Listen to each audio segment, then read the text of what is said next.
I started out with this smaller lathe. I'm going to be upgrading to another lathe. I struggled with what size lathe I wanted. I thought I wanted a much bigger lathe. And then I decided to actually buy a record. This is the lathe I'm purchasing. It's a record coronet. This will turn, on the out turn, the headstock on it turns. It has an outrigger to turn a bowl. You can turn a bowl 39 inches wide with this lathe on the outboard side. So I don't think I'm going to need to turn anything bigger than that. Yeah, I'm looking forward to this. I'm supposed to get it in May, and then they had to delay it to July. And of course now with the COVID-19, it may be delayed longer. I'm not sure or not, but I'll put a link on where I'm getting this lathe from. It's a record lathe. It's from Stockroom Supply. Great people to deal with, Stockroom Supply. So yeah, the more miscellaneous items in my workshop. I had a list here that I was looking at, and I never mentioned them before, but these are just things that I have. Of course, I have my calipers. I also have these calipers. These are a set of 3, inside, outside, and spanner type. I use this actually with a magic marker stuck to the end to mark the circles of the size of bowls I want. Here's a great idea. I don't know where I got. I don't know if I got this off the internet, but I have these hanging around. These big magnets hanging around.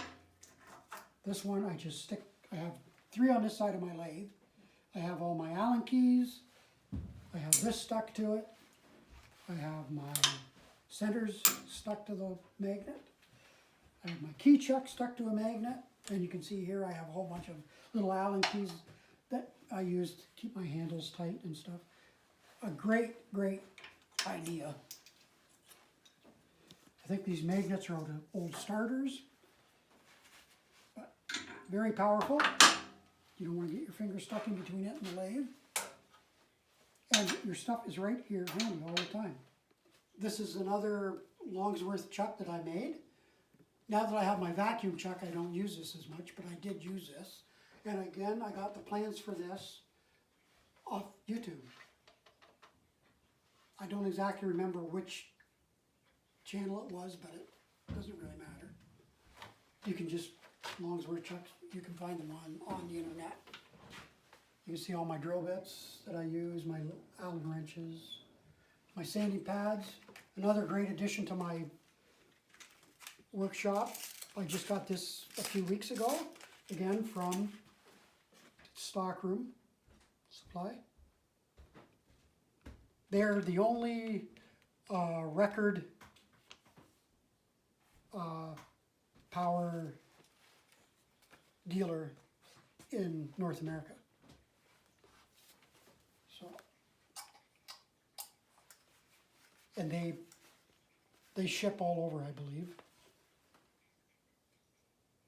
Check out their website. He's got amazing stuff on there. This is where I get all my sanding swirl for doing inside bowls. Works great. I don't think I bought all these sanding pads from him, but you can buy the, he does have these, and they have the Velcro replacements. And probably one of the best buys I got from them was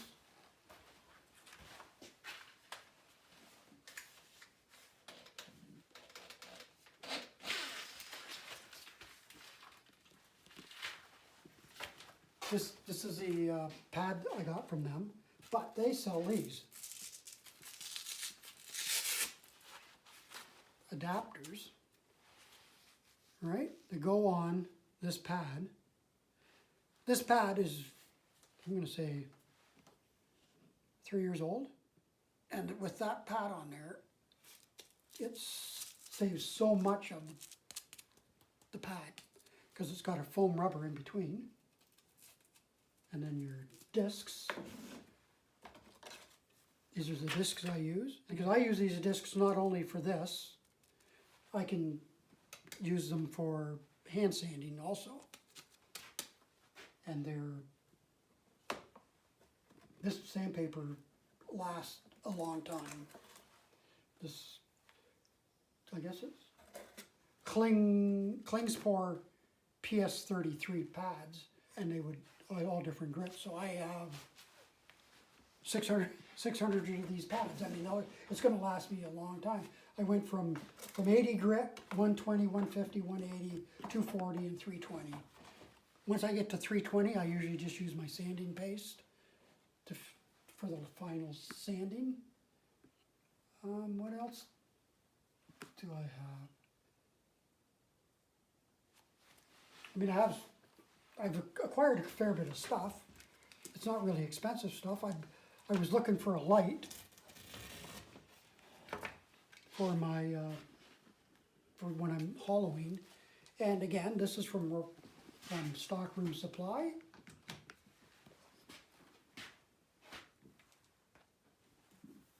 And I found this, I think I don't know whether I was just looking at their website or I must have been seeing this I saw this on their website. I was actually looking for lights, is what I was doing. I wanted a magnetic light. I had one and it crapped out on me, so the battery, the rechargeable battery died on it. So this light is a tiny little light. It'll stick, it's got magnets on it. And it'll shine, you can put it right on your tool rest, and it'll shine right in the vessel that it's out of the way. You can hook the wire, the wire's nice and flexible. I mean, it works great, works great. I think you could actually, I haven't tried it, but you could probably, if you were turning, you could probably put it right on your tool.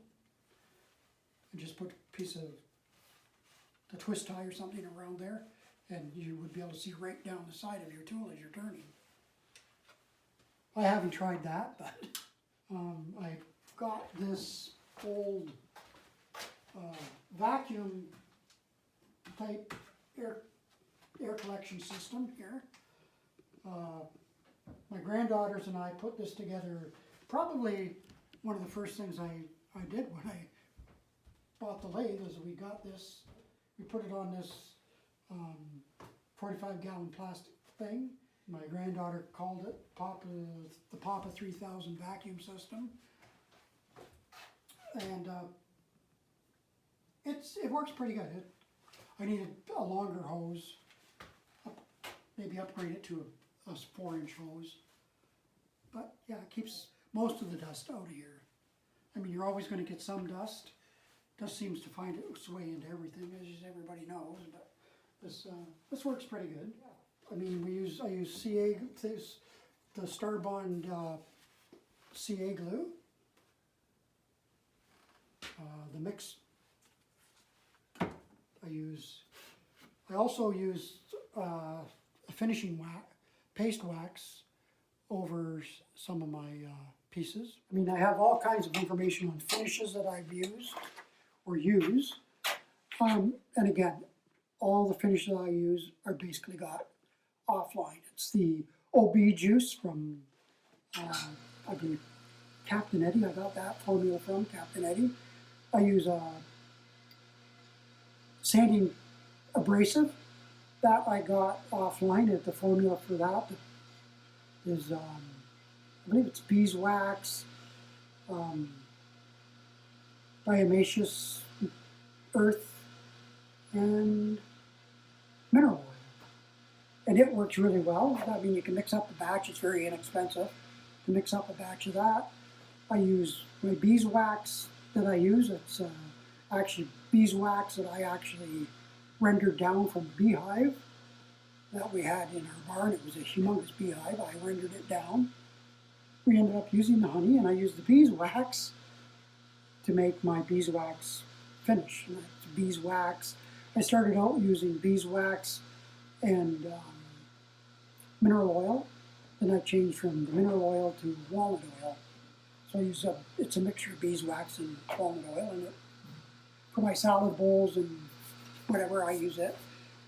The items that don't need a food safe finish on, even though shellac is food safe, but usually I use an OB Shine if I want a shiny finish, and tung oil if I want just a more natural finish. And some of the stuff I use just the beeswax also.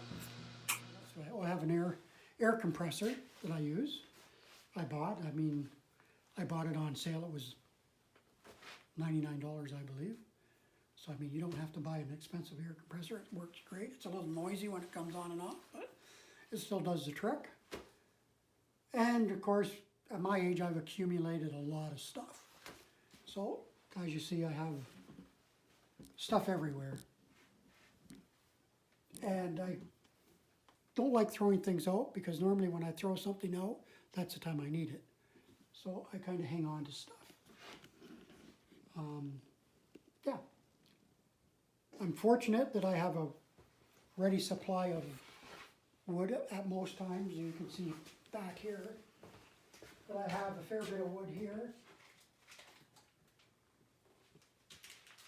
I don't know whether I'll ever get to turn every one of these pieces, but there's a selection there that I can grab from. I have more wood outside. I haven't decided whether it's best to leave the wood in huge, bigger pieces and then cut it up as you need it, or to cut it up. I've tried doing the paint on the ends, and some wood cracks, some wood doesn't crack. Ash I don't know, it's a hit and miss with ash. Some pieces they crack, some pieces they're fine. Personally, I like turning green wood. My favorite wood to turn is actually, we call it, and I've always known it as Manitoba maple. If you can get some nice wood, a good size of that tree, the wood turns very, very, very thin. You can get it down to almost paper thin without it breaking. And when you turn a green bowl or something green, what I like about it is you do it, you finish it. A month later, the bowl is naturally warped. It's taken on its own form, and it's just something that I like doing. I mean, my granddaughter has been turning with me. She has an interest and she loses an interest, but she's 14 years old, so she's at that age where her interests vary. Sometimes I can talk her into coming down with me, but you really don't want to talk them in. You want them to come down willingly to play on the tools. And my other granddaughter is behind the camera doing all my camera work. She does all my postings for me, doing all my videos for me. She's got all the equipment. She's actually just been accepted to Sheridan University, so she'll even be more experienced at doing this stuff and editing and all the rest of the stuff. So yeah, it's great. Yeah, I just want to thank my wife for doing all my inventory work and keeping track of everything that I have upstairs and on the shelves, and take to the sale craft. She's probably my best critic at times. And I should thank my son, who's the muscles behind everything. He's the one that helps me carry all the wood downstairs and get it into the basement. So thanks, Phil. I'm hoping to do a few more videos. I don't know whether they're going to be wood turning videos or maybe some of the tools I have made myself. I could show you how I made them or what I made them out of. They're pretty simple. I mean, if you're handy at all, you should be able to make them up. So I think that's it. If you have any comments or suggestions, you can leave them at the bottom, and I'll leave the links to the other places that I bought my material from and some of the stuff from. Yeah, thank you very much. Have a good one.